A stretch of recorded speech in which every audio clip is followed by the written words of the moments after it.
আসসালামু আলাইকুম। বাংলাদেশ বেতার রাজশাহী স্থানীয় সংবাদ পড়ছে মাহমুদ শওকত।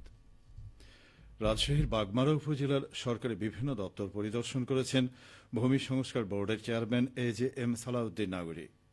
গতকাল সরকারি এক সফরে বাগমারা উপজেলা নির্বাহী অফিসারের কার্যালয় এবং সরকারি কমিশনার ভূমি কার্যালয় ও ভূমি সহায়তা কেন্দ্র পরিদর্শন করেন। পরিদর্শনকালে ভূমি সংস্কার বোর্ডের চেয়ারম্যান উপজেলা নির্বাহী অফিসারের কার্যালয় ও ভূমি অফিসের কর্মকর্তা ও কর্মচারীদের সাথে মত বিনিময় করেন। এ সময় তিনি বলেন, মানুষ যেন সহজেই ভূমি সংক্রান্ত সকল সেবা পায়, কোনো ভূমির মালিক যেন ভূমি অফিসে এসে হয়রানির শিকার না হয়।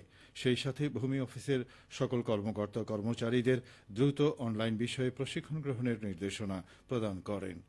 এ সময় অন্যান্যের মধ্যে উপস্থিত ছিলেন উপজেলা নির্বাহী কর্মকর্তা মাহবুবুল ইসলাম ও সহকারী কমিশনার মেহেদী হাসান।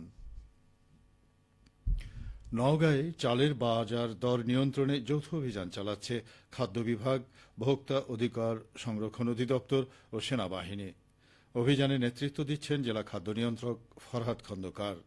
আজ বেলা 12টা থেকে কর্মকর্তাগণ সদর উপজেলা ও মহাদেবপুর উপজেলায় বেশ কয়েকটি রাইস মিল ও গুদাম পরিদর্শন করেন।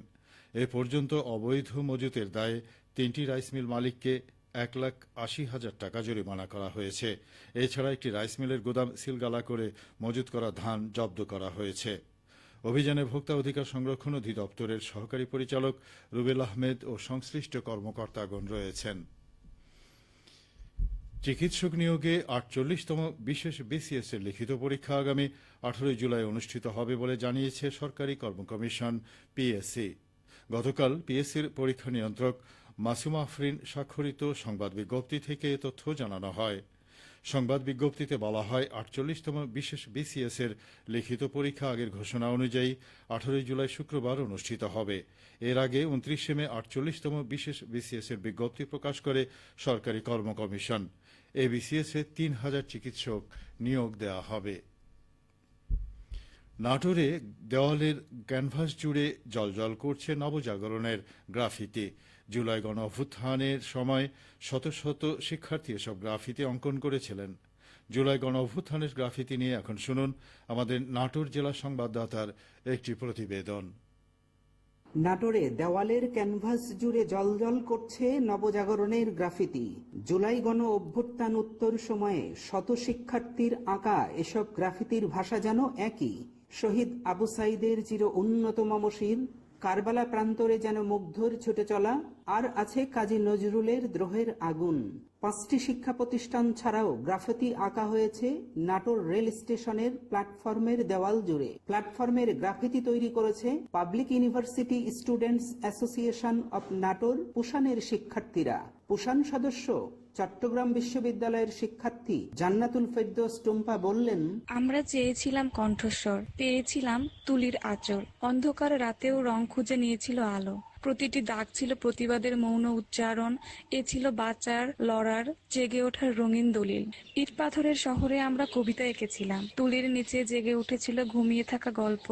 রঙে রঙে লেখা হয়েছিল অসমাপ্ত ইতিহাস। প্রতিটি দেওয়াল তখন বলেছিল, আমরা এখনো আছি। নাটোরের বিশিষ্ট সংগঠক এবং চারুশিল্পী আবুল আসিফ মার্শাল বলেন, প্রতিটা ঘটনাই, প্রতিটা মুহূর্তই মানুষের জীবনে যেমন সাবলীল, কিন্তু এই সাবলীল জীবনেও ঘটে যায় অনেক বড় বড় ঘটনা, যেটা পাল্টে দেয় সময়ের স্রোতকে।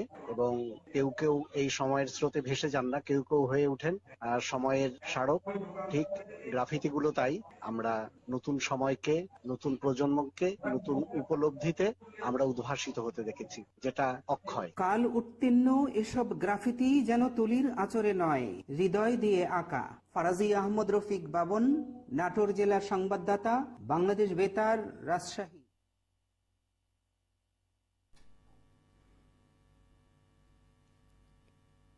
রাজশাহীর পাবা উপজেলার 2024-25 অর্থ বছরের খরিফ মৌসুমে ফসল উৎপাদন বাড়াতে প্রান্তিক কৃষকদের মাঝে বিনামূল্যে বীজ, রাসায়নিক সার ও ফলদ গাছের চারা বিতরণ করা হয়েছে। গতকাল উপজেলা পরিষদ চত্বরে কৃষি প্রণোদনা কর্মসূচির আওতায় এই বিতরণ কার্যক্রমের আয়োজন করে উপজেলা কৃষি অফিস। উপজেলা নির্বাহী অফিসার আরাফাত আমান আজিজ প্রধান অতিথি হিসেবে বিতরণ কার্যক্রমের উদ্বোধন করেন। এই কর্মসূচির আওতায় উপজেলার 1,600 জন কৃষককে 5 কেজি করে রোপা আমন ধানের বীজ, 10 কেজি ডিএপি ও 10 কেজি এমওপি সার প্রদান করা হয়।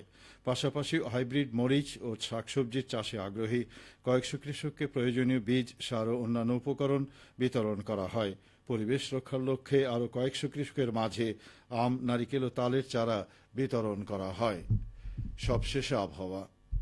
আজ দুপুর 2টায় রাজশাহীতে তাপমাত্রা ছিল 32.5 ডিগ্রি সেলসিয়াস। এ সময় বাতাসে আপেক্ষিক আর্দ্রতার পরিমাণ ছিল 67%। রাজশাহী ও পার্শ্ববর্তী এলাকায় আজ সূর্যাস্ত সন্ধে 6:58। সংবাদ শেষ হল। আমাদের পরবর্তী সংবাদ বিকেল 4:05।